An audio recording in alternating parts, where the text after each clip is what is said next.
Welcome to Building the Premier Accounting Firm, having a successful accounting, bookkeeping, and tax business.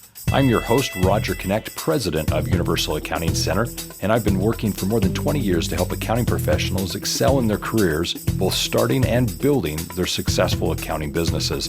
In this process, I've gotten to know many individuals, friends, and colleagues, people that I've been able to serve with, and more importantly, help as they've grown their businesses, worked with their clients, and gotten paid what they are worth.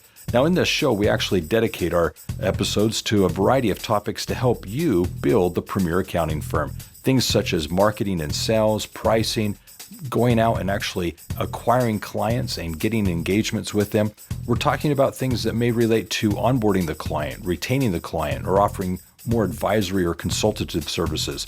In these discussions with the experts, we actually find out what are the tips and tricks that they have to help you actually implement in your business the things that are tried and proven to ensure that you're able to build the premier accounting firm in your area.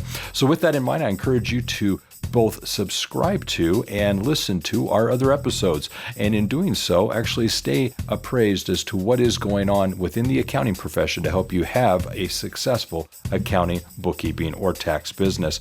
Now, in today's episode, we actually have something that's quite fun and exciting because I've chosen to actually go back and share with you what I've learned years ago that really helped me at a very pivotal point in my life. And it happens to be presuppositions. So this is something that some people may already be very familiar with, but I find that most aren't as accustomed to applying these principles in their lives as they could, especially as they're running their businesses. So join with me as I now share with you basically an evolution of my mindset or thinking process from being a pessimist to becoming an optimist and at the same time a successful business owner. So let me go back basically nearly 30 years now. I can't believe it's been nearly this long, but it has. And almost 30 years ago, I was in a position where in my employment, I was working for a larger organization, and the vice president of the company had a management team. And I was basically on that team. I was chosen for it, and it was a blessing to be a part of it because he was an instrumental person in my life. Marv happened to be a very kind-hearted man. He was someone that, from a professional point of view, wanted to make sure those that he was working with were better because of his interaction. And more importantly, he was trying to create an organization in his own part of the company that was meant to help people succeed. And at this time of my life, I was quite pessimistic about things. I was not the optimist, fun-loving person that I am now. But with that in mind, I was successful. I was doing well in work. I was well on my way in my career. But I definitely didn't choose to see the things as I do today. And this pivotal point in the management training, I think, can be traced back as one of those moments in my life where things changed. So as I share this with you, realize that you too can have this type of an experience. And so I'm inviting you to kind of apply these principles in your own life. So in the meetings that we had with Marv, he would, on a weekly basis, introduce to us a variety of things that we could be doing to better manage our teams, be more responsible, and also delegate more. And in one of these trainings, we went through over basically a 15-week period, presuppositions that he had identified through his studies of successful people and how it was that these successful individuals chose to view life and interact with the people around them. And it's very similar to what I was reading at the time, which were books by Napoleon Hill, Og Mandino, Dale Carnegie, all of these influential books that really helped me change my mindset were complemented by this discussion. And it was in these meetings that we had on a weekly basis that we not only were taught the principle, but then we discussed it as to its application in work and sometimes even in our own personal lives. And these conversations really embedded the talking points that I'm going to be sharing with you today. So here it is now, more than 30 years later, and these very simple but yet poignant presuppositions have really influenced my life. Personally, I use these things as I interact with friends and family members, with my spouse, my children. It's influenced my interactions with clients and colleagues, how I've chosen to actually work with employees. And I think things are much better and easier because of this. So let's start with the word presupposition. Presupposition is, as you may believe, it's where you presuppose something going into a situation. It's how you're choosing to look at a scenario before it begins or as it unfolds. And the presupposition is intended to help you have kind of a bias as to how you're choosing through an outlook to actually see the things going on around you. So these presuppositions, when you look at successful people, you'll find that they have these same dispositions. It's the attitude or the way they choose to deal with things. And I see them in discussions or interviews with Elon Musk, with Steve Jobs, with Warren Buffett. You'll find that these things are kind of innate with successful people. So in order to emulate them, I thought it'd be best to understand and use these in my own decision making. So the first one that I'd like to start with, and then just to kind of encourage you, if you have a pen and paper handy, definitely get these out because I would encourage you to write these down. The first one happens to be communication is redundant. Communication is redundant. And this is very helpful because the first thing that we want to understand is as we interact with other individuals, as we look at our surroundings, we want to realize that communication is redundant, which is to mean that various things complement one another. When you're interacting with an individual, it's not just the choice of words that they are choosing to say, it's also the tone in which they say them, the body language that they communicate it with. It's the eye language, when you're looking in their eyes, what they're trying to actually say. And there's a lot of cues as to help us understand what's going on. It's here that you can also see, I don't know if I want to use necessarily the word lie, but it's where you can see that there's something more to be said, that someone's holding back. And it's oftentimes best when you're face to face with someone that you're able to kind of lead into these various cues. And with communication being redundant, you're looking for complementary things. This is same when it comes to business, when it comes to advertising and promotions. When you're creating these pieces, one of the things that you can realize is that there are various things that will be said through imagery, through, say, the fonts or through the texting, that actually communicate a similar theme. Now, this has been very helpful when it comes to marketing and advertising, simply because when I create marketing pieces, there are a variety of things that we try to use to communicate the vibe or the feeling that's going on. And as I'm being advertised to, as I'm a consumer, I want to basically look and see what's going on here as to what the message is that's trying to be communicated. So let me kind of share a few examples of this. Communication is redundant, first of all, in an advertising mean where when I try to look at our advertising philosophy, one of the things that I was taught early on is that we always wanted to make sure we had someone that was smiling, someone whose teeth were showing, and it was meant to complement the words that were on the page as to imply happiness. It was meant to imply success. It was meant to imply that someone can look at this with confidence and see success. All of these things were meant to be seen in the text that's being said, as well as the image that's being used. Now, I share this with you because that's the advertising side of the world, but it really comes out when you're working with people, when you're interacting with potential customers or employees. The communication being redundant is meant to say that with an employee, their actions will be in their job performance. It'll be in their body language as to how they feel and interact with others in the company. It will actually appear as to the way they communicate or interact with the customers that they may be dealing with within the company. The same is true for the customers. Either they're frustrated or happy with the services being provided because of what they're saying, what they're doing, what they're actually communicating with their eye contact and language and body language. All of these things are helpful. So what's the lesson I take from this?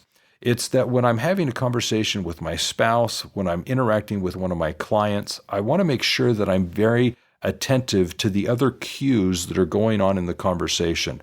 Are they willing to look me in the eye? Can I take that as a sign of confidence that they're telling the truth? When I'm interacting with them, do they look away, turn away? Are they trying to avoid with their body language or their eye contact that communication? Or are they confident enough that they're looking at me, that they're facing towards me? And this has helped me both with personal and business communications, simply because all the things such as their body language, their eye contact, their words, their tone are all congruent. And I can sense and see things that line up, and I'm able to be more confident in what I'm understanding about that communication. The next happens to be number 2. The meaning of your communication is the response that you get. Now, this was fascinating when I was first learning this principle. The meaning of your communication is the response that you get. Meaning, if people were indifferent to what I was saying, they put it off, they weren't paying attention, they didn't do what I asked, and this is really relevant when it comes to like children. Do they do what you're asking them to do? Well, the response that you're getting is correspondent to the way in which we communicate the ask or the request. So employees, have you had experiences where you're asking your employees to do something and you feel you're clear, you feel that it's specific, but yet the employees just don't understand the importance of it, maybe the magnitude of it, the urgency of it, and all of a sudden there's this disconnect. You thought you asked for something to be done, but all of a sudden it's just not coming through or following through as you expected. Well, it's simply because the emphasis wasn't there, the clarity wasn't there, the expectation wasn't established. And so it's not the doer's fault, it's the messenger's fault as to how come things aren't coming through necessarily as expected. Now, this is going to come out in some other presuppositions later on, so I'll wait until I get to those. But I just want you to understand that my degree in college happened to be in communications as well. And in studying communications from a marketing perspective, public relations perspective, from a journalistic perspective, one of my most fascinating classes that I recall was realizing in the instruction that the person's responsibility to understand a message is actually on the messenger's shoulders. It's their responsibility to make sure that the message has been understood as it was intended to be delivered, not the recipient's responsibility to make sure that they understood. So it's always good when we're listening or hearing something new to ask questions and see if we're really understanding, but it's really the messenger's responsibility to ask clarifying questions to ensure that the information has been understood as it was intended. And so if the messenger is doing their job well, they're going to ask follow-up questions to make sure that the message was received and understood correctly. And so this is where I've learned very clearly that whether it be interactions with family members or with clients or employees, it's not enough to simply say, this is what's expected or this is what's needed. I need to make sure that I'm getting that second communication back as to having them restate or reiterate what it is that's been requested.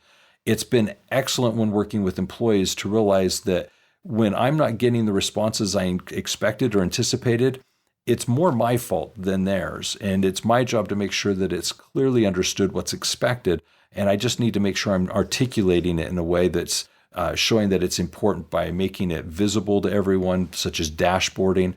It's something where I'm actually taking the time to maybe discuss it further and maybe clarify why. I'll give you a case example that I remember learning when we were learning this principle when he was teaching it to us. And it was a study done where I think it was a sociologist, but it might have been another person, went into a business and in one of the studies to prove this point, actually went to a copy machine and were trying to cut into line so that they could get ahead of everyone else. And they just would, first of all, ask, can I go ahead of you? And there was a line of people at the copy machine and they would say, can I just go ahead of you? Well, that wouldn't be very effective. And oftentimes the people in line would not let them in and tell them to go to the back of the line. And this was done at copy machines and other settings where people were in line waiting for maybe getting an order of coffee or whatever.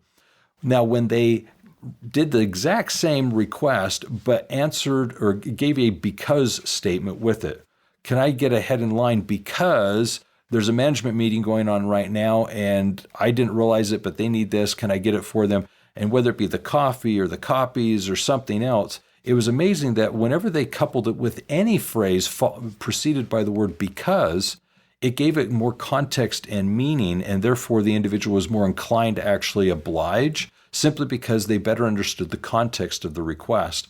So when we're looking at the meaning of the communication is in the response that you get, we have to understand, are we being clear enough? Are we giving context? Are we giving reason for it? Or are we just stating dictatorially what it is that we want, and it's simply because I said so that we're trying to run our personal and professional lives? So that communication is very, very important. Just remember, the meaning of your communication is in the response that you're getting. If you're not getting the responses that you hoped for, it may just simply be the way that you're delivering or asking, whether it be in a relationship, personally or professionally, and so forth.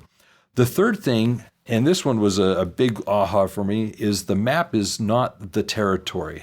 The map is not the territory. When I learned the map is not the territory, it just was somewhat confusing. And this was a visual one that really helped make sense. But the idea is to visually understand that when someone sees, let's say, a map of the local area, let's say it's their subdivision or it happens to be their city, that obviously doesn't take into account the city being part of a state or the state being part of a country.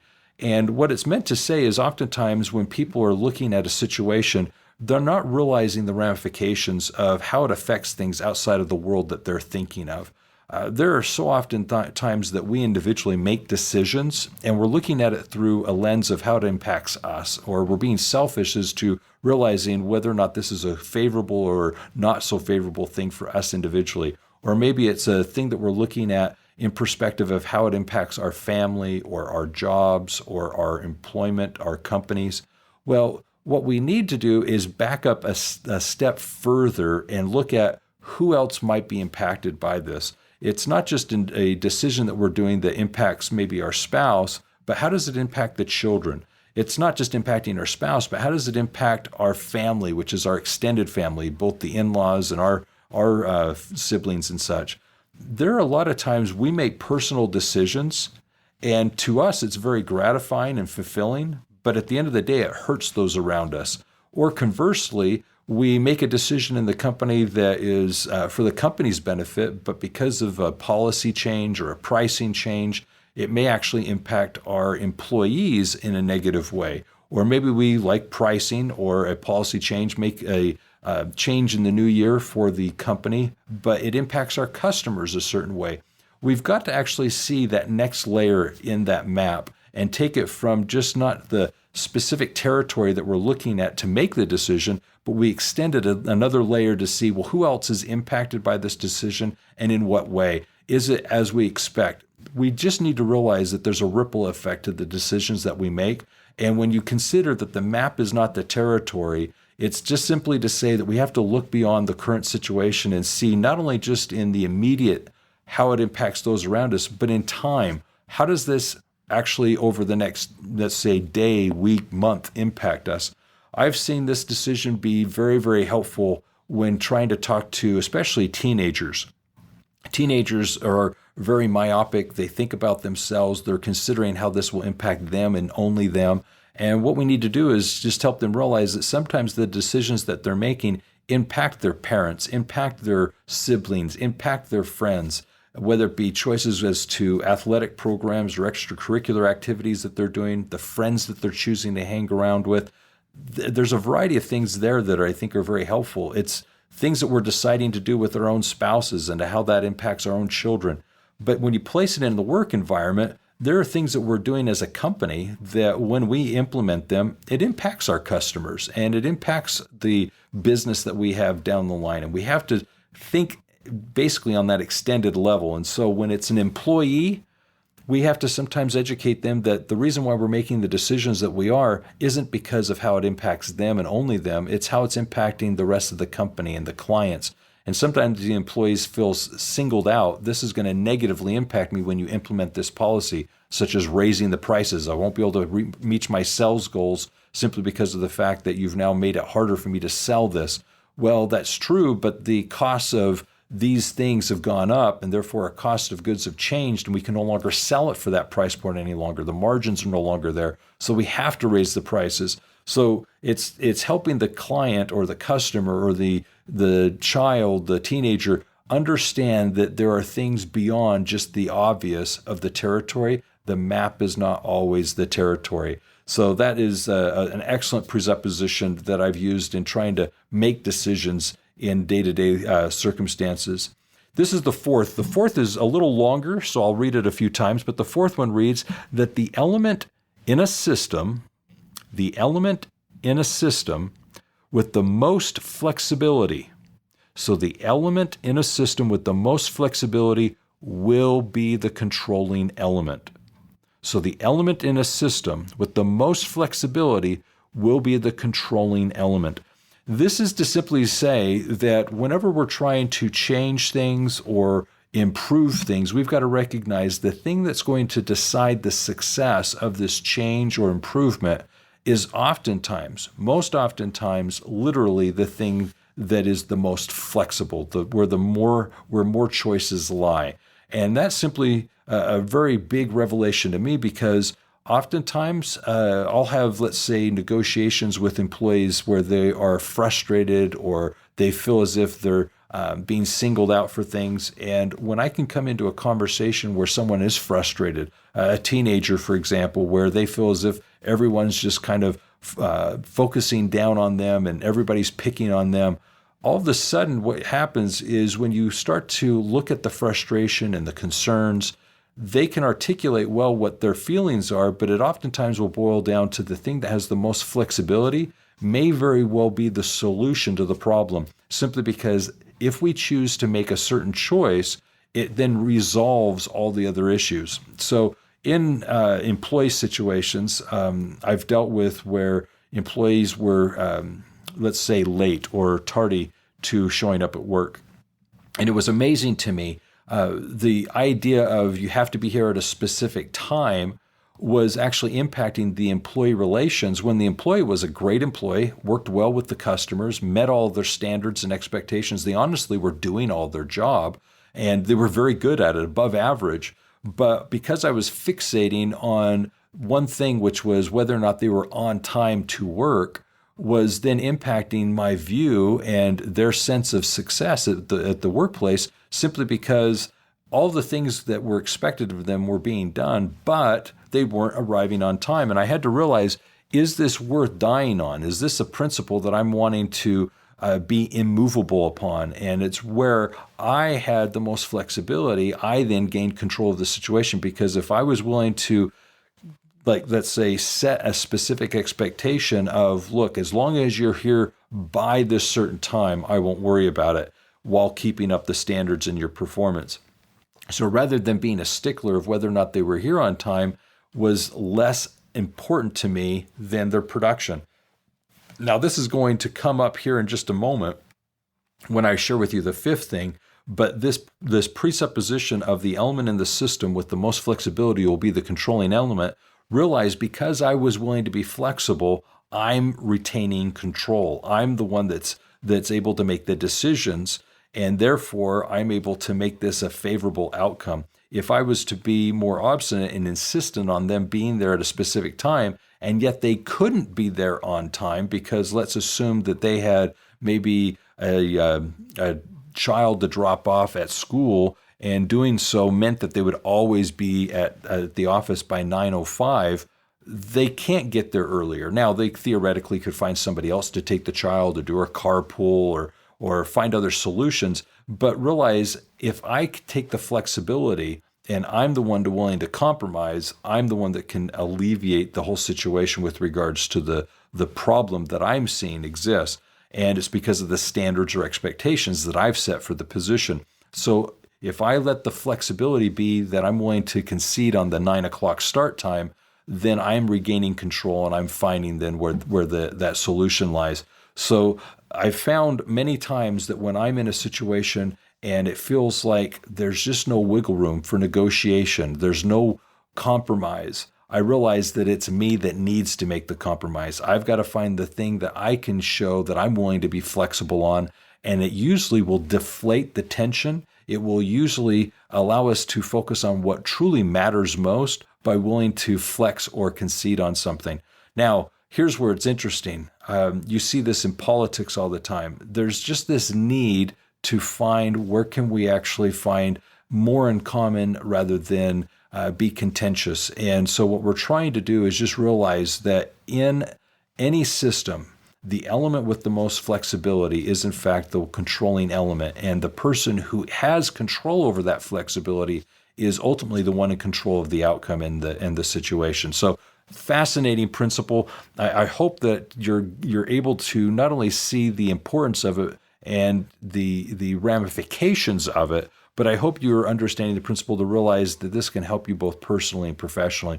Now, this transitions well into the fifth. The fifth one is kind of related to number 4. It's actually related to all of them. But the number 5 presupposition happens to be people work perfectly.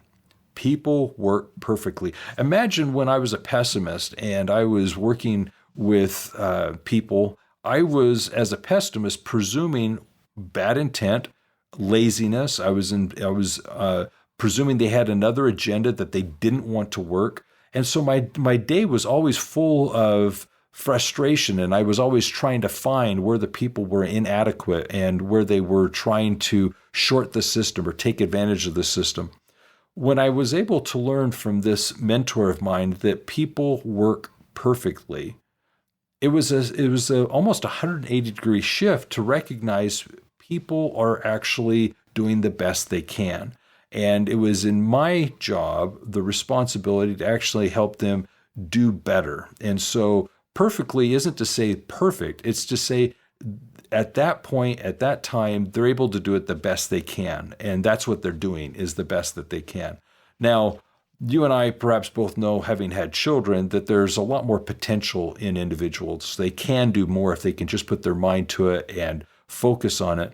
But imagine what changes when my attitude is different as I approach the person.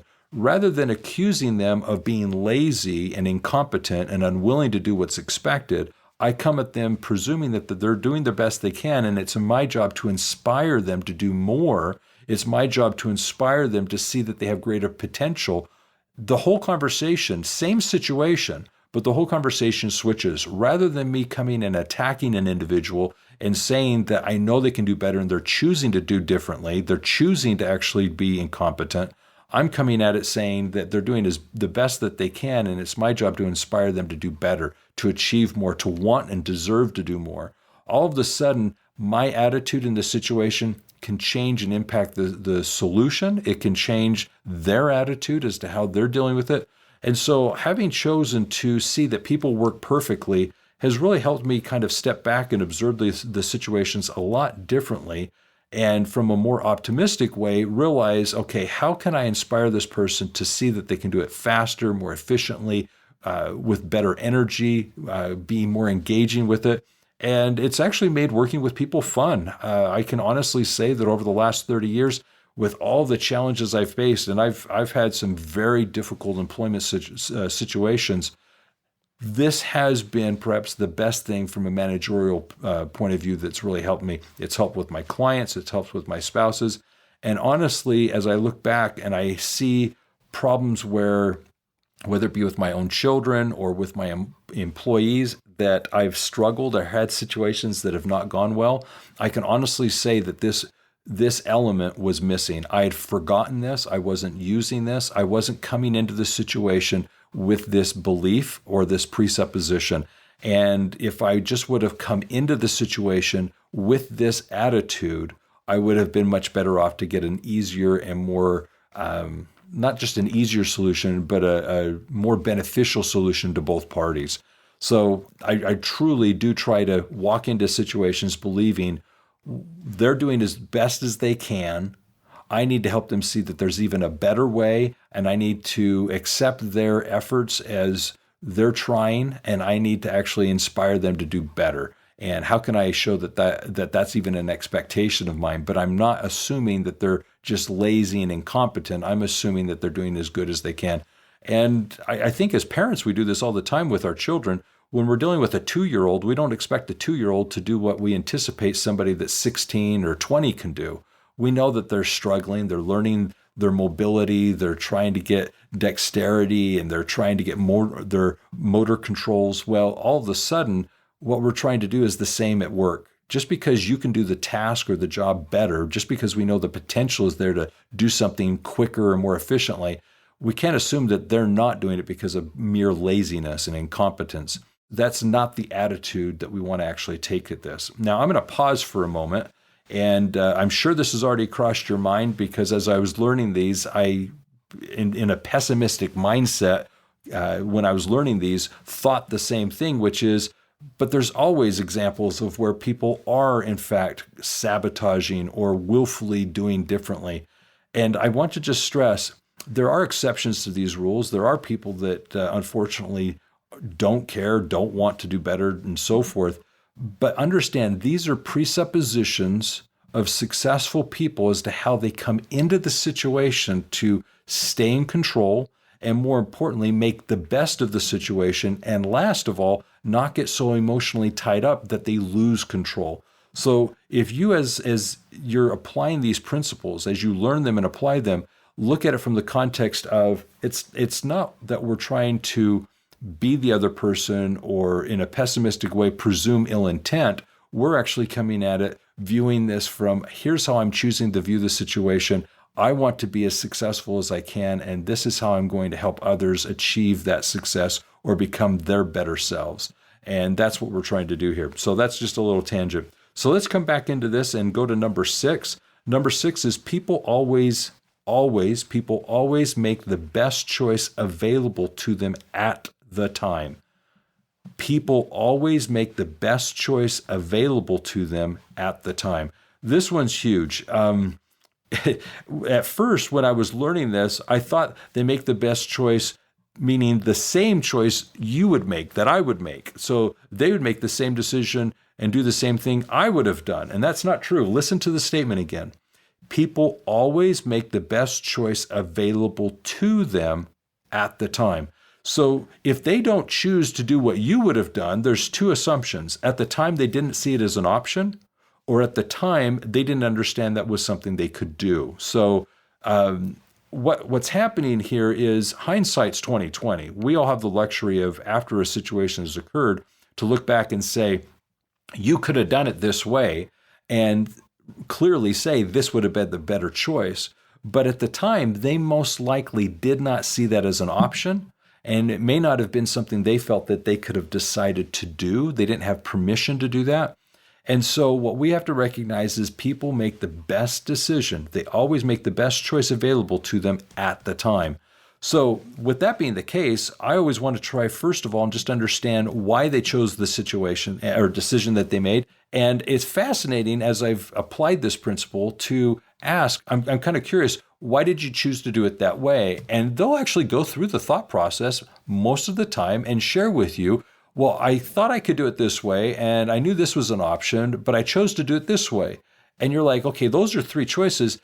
Did you see this choice, this option? And this is perhaps the one that you're preferring that they would have done and did not. And you're able to say, well, why didn't you see this as an option? Why didn't this appear to be a choice? And oftentimes you'll learn one of two things. Either one, they didn't feel that the trust existed with you or the permission, the authorization to make that specific choice. It didn't even cross their mind. They thought they didn't know they could do that. Or there's things that you've put in place because of other conversations, such as, let's say, an employee having purchasing decision. They could have purchased something for $50, but they were told numerous times before that they can't make a $50 decision, so they made the $30 decision, which is perhaps not the right one. I'm giving an example, obviously, but the point is when you go into situations and you're trying to understand why a person chose to do what they did, whether it be your children, a spouse, a friend, a colleague, an employee, a client, if you go into the situation and you're wondering, hey, I'm just kind of curious, why did you choose that? That's probably not the thing I would have done, but I was just wanting to understand your thought process. They will volunteer. Why I knew I couldn't do this, and I knew I couldn't do this, and this one seemed the best option, so I chose to go with this. And it's just simply, well, I'm just curious. I would have done it this way. I'm wondering, why didn't you choose this? And that's the teaching moment for you to realize, do you need to delegate more, give permission to do more? Are you needing to give more trust or more approval? All these things are meant to be learning opportunities for them to actually make a choice and a decision. I've found this is very applicable with the children. I've had instances where my children with a curfew are supposed to be home at a specific time, and they don't show up on time. And they don't call. Today's the day where we all have phones and so forth. They don't call, they don't text. Why aren't they showing up at a specific time? And it turns out it didn't even dawn on them that they could have called or texted. It didn't dawn on them that 45 minutes earlier they knew they weren't going to be on time to at that time give a phone call. Well, I didn't want to wake you up. No, I'm actually already awake. You have to understand that this is important enough that even if you were going to wake me, I needed you to wake me. The same is true with an employee. I've had instances where the employee is not going to do the job or finish it on time or achieve or accomplish it as expected. And rather than in the process ask for help, rather than in the process when they realize they're not going to meet the expectation, reach out and say, I need help, they assume because they were delegated it that they had to do it, that they were the ones solely responsible to take care of it, that they presumed they couldn't ask for help or get assistance or maybe work overtime to do it. And all of a sudden you're like, well, why wasn't this done last night? Well, I couldn't work overtime. Okay, if you just would have asked me, I would have said that this is important enough that I would have been willing to pay time and a half for you to have stayed after and get this done. There are numerous examples of why people choose to do what they do when they don't realize that there are other options. And it's just basically realizing that people, again, will always make the best choice available to them at the time.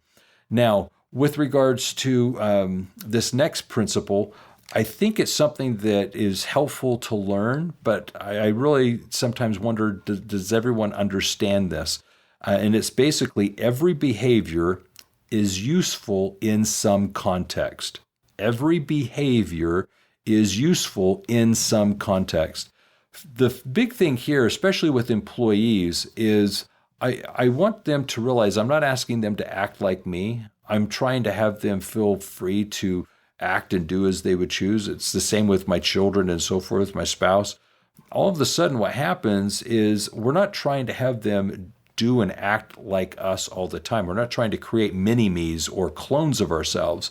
So every behavior is useful in some context. So whether it be that they're angry or happy or sad, it has its place. We just need to sometimes help them understand when that place is more appropriate. And so we do this with our children all the time. You know, you're not supposed to be running around the house or laughing and giggling and being boisterous when we've got friends over. But when the friends are gone and you're just home by yourself with mom and me, you can run around the house and be loud and noisy and we don't mind. It's the same thing with employees. When we've got clients in the office or when we're doing the specific thing or you can see them on the phone, we don't do X, Y, or Z. And it's just certain things that we're trying to say, there's a time and a place for all things. And so recognizing that a behavior isn't necessarily by itself bad, it's just having to understand that every behavior is useful in some context is important. Anger is an emotion that has its place. Anger can be used for good. Anger can be that passion, that energy that's used to compel someone forward because they're angry with themselves at a situation or angry with others and they need it to be improved.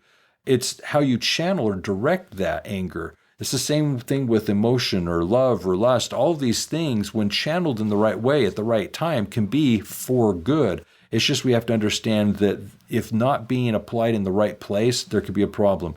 I've had instances where people have wanted to not necessarily attack, but they wanted to be very direct, and it was happening out on the office floor. So here it is, an employee wanting to be very direct with me, and it's not the place nor the time, but I'd be happy back in my office to have them speak to me that way. I don't need a scene. I don't need somebody to try and challenge me in an open setting. What we can do is have a civil conversation with the same passion, the same energy back at the office, and realize that there is a time and a place for it, but maybe this isn't the right time and place for it. And so if we can help people as they grow and mature to understand that every behavior has a useful context, but we need to make sure it's used in a proper way, it actually allows us to interact with our employees better, our children better, and so forth. The next one is number 8. Number 8, choice is better than no choice. And I love this one. This one has helped me in so many ways. With regards to employees, one of the things about choice is better than no choice, is I want, and this works with my clients too, quite often we're working with the clients, I want them to own the decisions that they're making, the things that they've chosen to do. If they've decided to do them and they were the ones that made that choice, they're going to own it. It was their choice, so they realize this is something that they decided, therefore they owned it. When I tell them what to do, whether it be clients, employees, my children, all of a sudden, when I tell them what to do, whose choice was it? Well, it was mine. And if they don't do it well, it just comes back, well, you said to do it, and you said to do it this way. Well, their heart wasn't in it, perhaps. And it probably wasn't a priority number one in their book, although it might have been in mine. What we're trying to do is help them realize choice is better than no choice. Every time we can put the choice in the hand of the recipient and let them choose which they would prefer to do, we're always going to win. We're always going to win because 9 times out of 10, you have to remember, basically, they're going to make the best choice, okay? Because that's what they're doing. They work perfectly. We got to go back to number 5. They work perfectly. So if we give them choice, they're going to make the right choice. And if they're not making the right choice, we can actually influence them to give them options because people always make the choice that's available to them at the time, the best choice. Well, if they're choosing to not do what we think they ought to do, we could offer, well, I'm curious, what do you think of this option? What do you think of this choice? Doing this with my own children, doing this with employees, doing this with clients, by offering them options and letting them choose, 9 times out of 10, I can honestly say they choose the same thing I would. And in doing so, it's their decision, they own it, and they're more inclined to now follow it through because they chose it. So the best thing here with choice is better than no choice is rather than being dictatorial and telling people all day long what to do this, do this, do this, do this, do this, we need to actually be in a position where we give them an option and choices. Now, this is really helpful because in one of the management trainings that we do, we always talk about your role as the owner of the company happens to be that you have to decide what needs to be done, prioritize what needs to be done, and then delegate what needs to be done. Well, when you're prioritizing what needs to be done, you're saying this needs to happen first. When you delegate, you're already kind of influencing the choice here because you're saying this is what needs to be done. But you can give them options as to how it's going to be done, when it's going to be done, with whom is it going to be done. All of a sudden, they've got other choices that can be made, even though you've decided this is important and it's a priority and you're the one that I need to do this. How do you think we should do this? When do you think you could have this done? Give them choices, and that way they're going to own it. There's no better way to get a person to own a commitment as to a deadline than letting them pick the deadline. Once they've said it, they must have had their reasoning as to why they felt they could have it done by then. Let them own it. And so choice is better than no choice. Whenever you can, try and get to the point where you're asking rather than telling people what to do.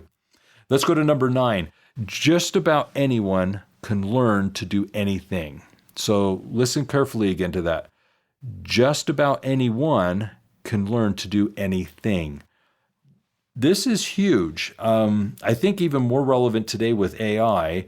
We're learning that if you can chunk something down to small enough chunks, people can learn to do most anything. And this is going to be a principle that comes up here shortly, so I'll elaborate on it more. But just about anyone can learn to do anything.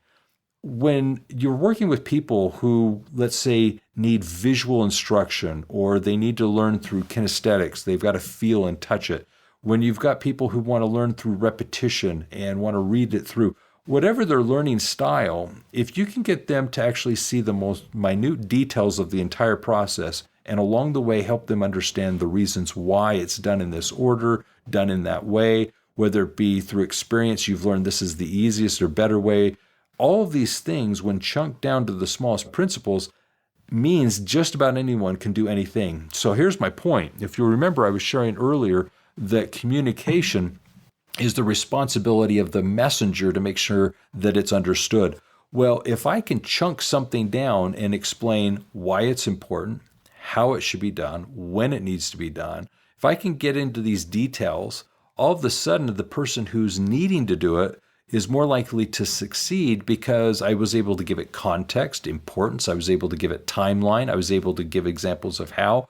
all of a sudden they're seeing and able to understand the importance of why these things are the way they are. And it gives them the greater opportunity to do anything. So just about anyone can learn to do anything is so hugely important because, one, it helps me with presupposition to realize I can optimistically believe anyone can do what's expected.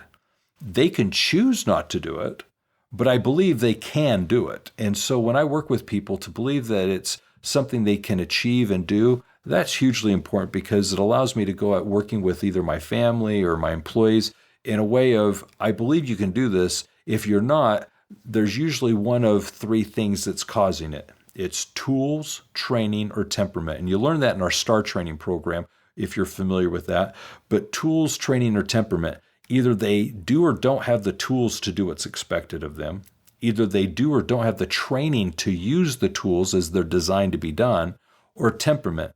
They have the desire, the means, the choice to do it. Because you can be trained to do it and you can have the tools to do it, but if you don't want to do it, you won't. And so they have that ability in their own temperament to choose whether or not they're going to do it. But believing from my point of view that everyone can learn to do anything is hugely important because then I'm not frustrated believing this person can't.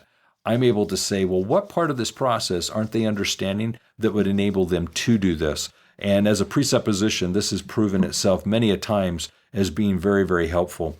The next one is number 10. People already have all the resources they need. People already have all the resources they need. Now, this isn't to say that they have all the tools. Just this year, I was doing some projects around the house, and in the past, I didn't own things because I would borrow them or hadn't done the project to need a certain tool. Well, this time I needed to go buy some tools. So when I say all the resources I need, it wasn't that I necessarily owned them, but I had the means to find it online, or I had the means to go down to the store and buy it, and by doing so, get what I needed. So it's not always to suggest that you right then and there always have the resources, but it is to say that they're available to you and the person has at their disposal, their means to get access to those things. And I want them to realize that I believe in them, that they can fill in the gaps or take care of what's needed, anything that I may have overlooked or unseen. I think they're intelligent enough to at least raise their hand and say, hey, I can see that I need this help or need this tool or this resource, and I'm needing help getting it. So they realize they have access to all the resources. They know what they're missing. They know what's wrong, and they know how it can be fixed when given the choice to find that solution. So one of the things that's been helpful is I've found with this attitude, this presupposition, I've gone into situations a lot more optimistic that we will find the solution. We will make this work. We can get this done.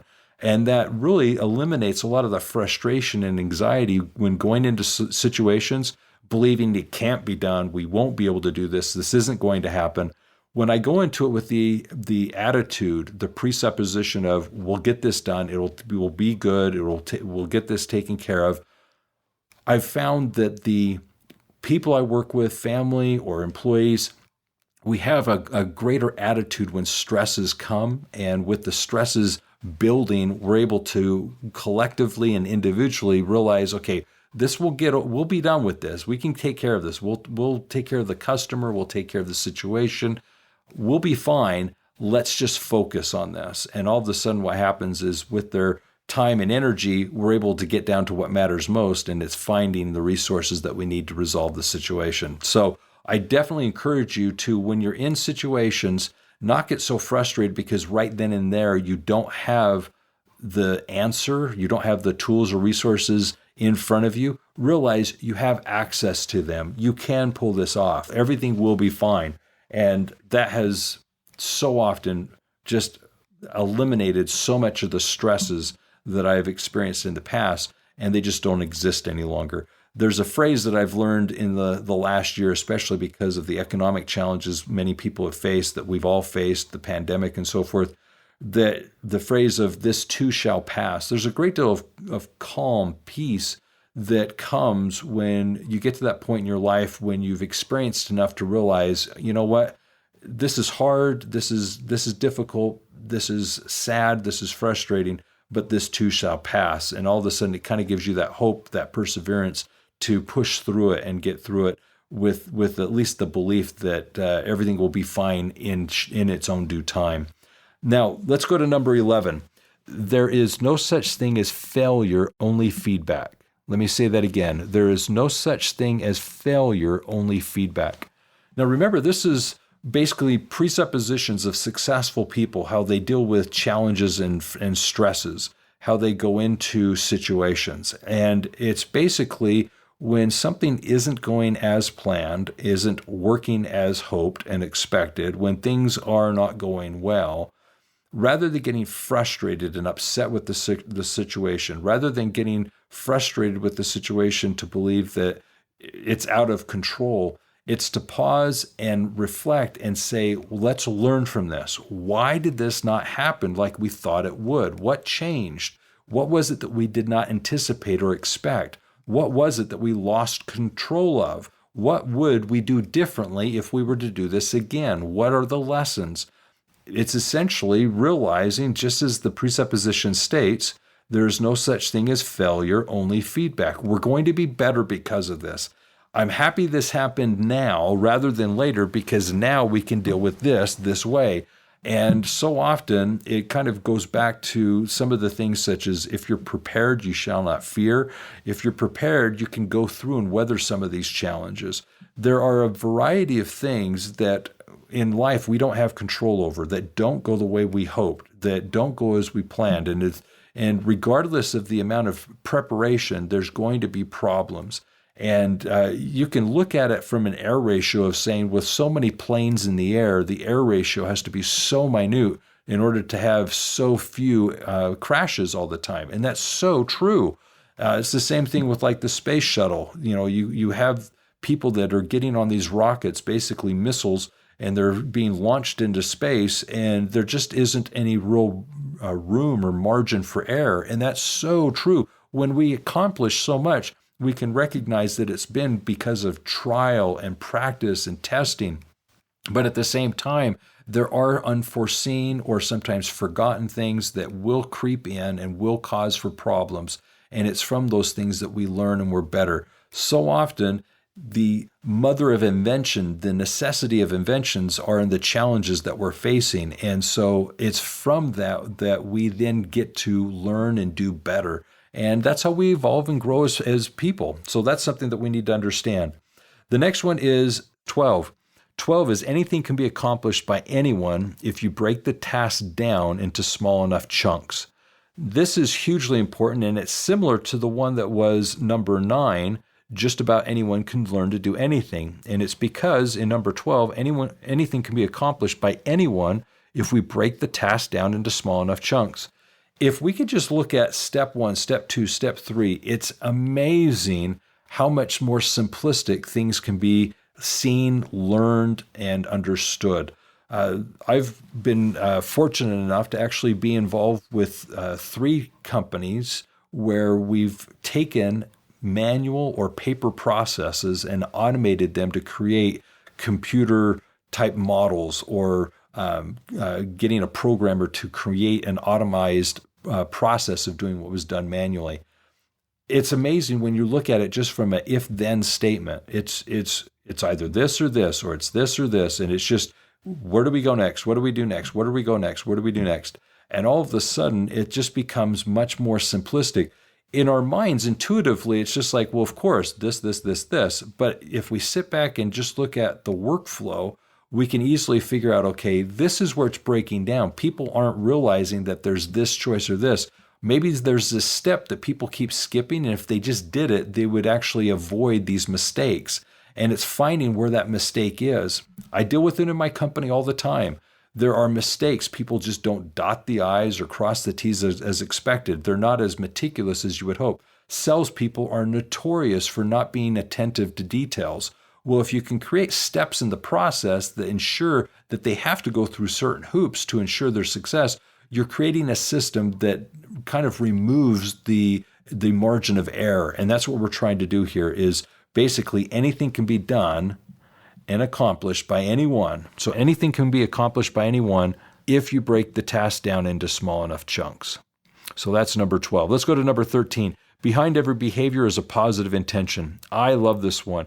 It really goes back to a few things. One, number 5, people work perfectly. Number 6, people always make the best choices available to them at the time. So when you realize with 13, behind every behavior is a positive intention, I go into situations presuming they were trying to do what's best. They were trying to do what's right. They weren't trying to be malicious. They weren't trying to be deceptive. That does exist. People do that, but I don't want to take that view of life. Now, is this to say that I'm gullible and taken advantage of? Is this to say that I'm easily swayed? No, I'm not trying to say that. What I'm trying to say is I'm trying to assume why they did what they did. And with regards to positive intent, it may have been their positive intent. They may have presumed this was the best thing for them, that by stealing something that they would actually benefit because it helped them in their current need, and they didn't see any other recourse other than taking. So it's not to say that their choice was right and that they themselves weren't without error or malicious intent. It's just simply to say I'm coming into it to presume that they were being positive in their intention. And in doing so, I want to understand their point of view. Now, I have let go of people, fired people, I have grounded, I have reprimanded, I have disciplined my children, all because I know that they knew better and could do better. But what I'm trying to do is just look at it from their perspective as to how are they thinking? Why are they doing it this way? And it's just amazing to me when you kind of dive into it a little deeper as to how people think, what makes them tick. And it's just fascinating. I never would have done it that way. I wouldn't have justified that. I couldn't have come to that same conclusion. But I've learned so much from people simply because I've believed that behind every behavior is a positive intent. And it could be selfish. It could be self-centered. It could be that they were very, I don't want to say minuscule, but I'll say minuscule in their efforts. But that is what's going on. So what we want to do is recognize that that is a concern. So let's go to the next thing. The next one here is, I think, just as appropriate, and it's number 14. Every symptom, physical or emotional, is a communication. So this one here is to say that there's always something behind an emotion or a physical condition, like a sickness or something. It's to say your body's communicating to you, people are communicating to you. There's a phrase that I've later learned that says there's no such thing as coincidence. Things happen for a reason. Things are happening a certain way for a reason. And what we want to do is understand how and why. And so just to take things at face value is it's a way of dealing with things, but we want to just try and see behind or beneath those. And this presupposition, I think, is helpful because it's been helpful with my own health. When, why is my body feeling this way? Why am I thinking this way? Sometimes I'm not clear in my own mind as to why I'm making the decisions, and I have to reflect, okay, why am I thinking this way? Why am I acting this way? What I'm doing doesn't seem natural to me or how I would like to act. Why is it that way? And it can come back to that physical or emotional communication that my body is giving me. I'm tired, I'm frustrated, I'm hungry. Oh, okay, I can understand what's happening. And conversely with other people, why are they thinking or acting or doing like they are? And there's these things that then help us understand one another as human beings, because every symptom, physical or emotional, is a communication. So let me now go to the 15th and the last one, and then I'm going to share some thoughts.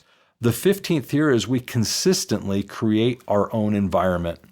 As the leader of an organization, when you're running your company, when you're working with your employees, when you're interacting with your customers, when you're dealing with your family, we constantly create our own environment. If you walk into a situation and you're bringing in the stresses, the anxieties, the challenges from the previous place that you were, from home going into work, from work going into home, from work going into a client meeting, if you take the previous situation's environment, that aura, if you will, and bring it into the next one, you could actually bleed one problem into the next.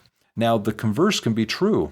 Before going into a room, if you actually stand outside the doorway and literally reset your mind and simply say, okay, I'm going into this meeting, this conversation with intent. I'm going to this party, this friend's house. I'm going to I'm going into my own home. Before I walk through the door, I'm going to intently figure out, okay, how do I want to walk into this situation? What do I want out of this situation? What do I expect to happen? And how can I influence it to achieve that? So when I walk in, I want to make sure that I'm positive and optimistic and uplifting. I want to make sure I'm going in with an open mindset of I'm open to ideas and suggestions. I want to walk in and I want to be the one that's asking the questions, not being the dictator of here's how it's going to be. No, I want to be the one asking questions to see what is it that other people would think and feel. I do that. The employees are happy. I do that. My family's happy. I do that. My clients are happier. Why? Because I'm not bringing one thing to the next. And at the same time, I'm going in with this mindset of I'm going to create my own environment, and this is the environment I want. Now, I've had situations where I wanted people to be serious, so I come in seriously. I've come in where I've been dealing with, let's say, a funeral or something. Well, it's not opportune right then to come in jovial. I want to come in a solemn way, and I want to come in with respect, and I want to come in with my condolences. I don't want to sound like there's a specific way you go into every situation, but it's to say we constantly create our own environment, and we create our own environment. It's to say we're in control of it, and we're conscious about it. And before we walk through the threshold of a doorway, we need to be conscious and deliberate as to how am I coming into this situation? What do I expect out of the situation? And how can I go about best influencing it to get that outcome? If I do those things, I'm being very deliberate in what I'm doing. So these presuppositions, I realize that this is quite a bit of information to take in.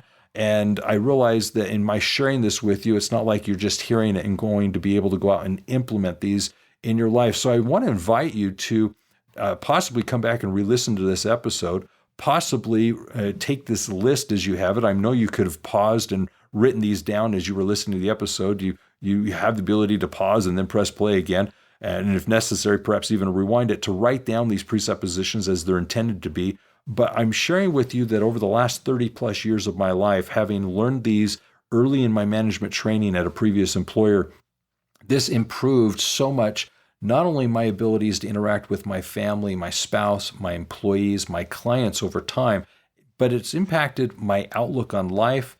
It really was that helpful thing that allowed me to pivot so early in my years in my 20s from being a pessimist to becoming an optimist and really adopt these principles. And as I've experienced success, as I've grown as a business person, as I've grown as a spouse and as a father and so forth, I have found that not only through experience have these presuppositions mattered and have been helpful, but I've seen when I did not do them, how I could and should have, and it would have improved the situation. So I've even learned myself. So I had for years a laminated card, which had very small print. I think it was a 10-point font, a little laminated card that I carried around with me for years that actually had these presuppositions on it. And on occasion, in situations before going into a meeting or something, I'd pull it out, look at it. Before going to a training, I'd review this.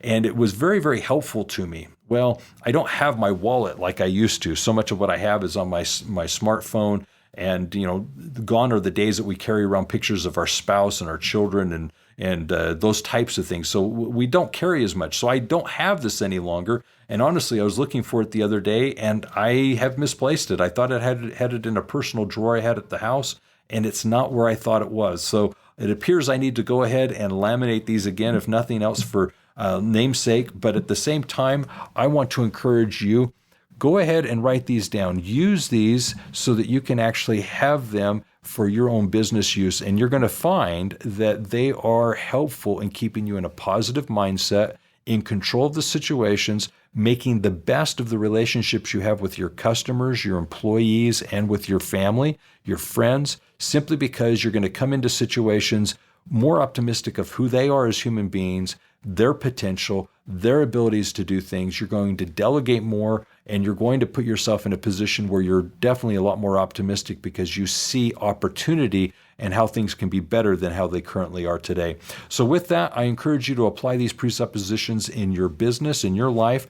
Obviously, I would encourage you to kind of sit back and reflect on these and see what they really mean to you. Each of these phrases have meant a lot to me over these last 30 years, and I intend to use them still in my life, as I've found that they very, very much so are applicable as to the people I've met over the years that are successful. I see these same principles in their decision making, and it's like them I want to be. So with that in mind, just understand this. This podcast is dedicated to helping you become the better leader, the better person, offer quality services, and literally become the premier accounting firm in your area. So I hope that you find that these principles are applicable in your business and that they do carry over into your life and the interactions you have with family and friends. And with that, just realize this: accounting success is universal. So I invite you to, if you would like more information about this or other things, please check us out at universalaccountingschool.com.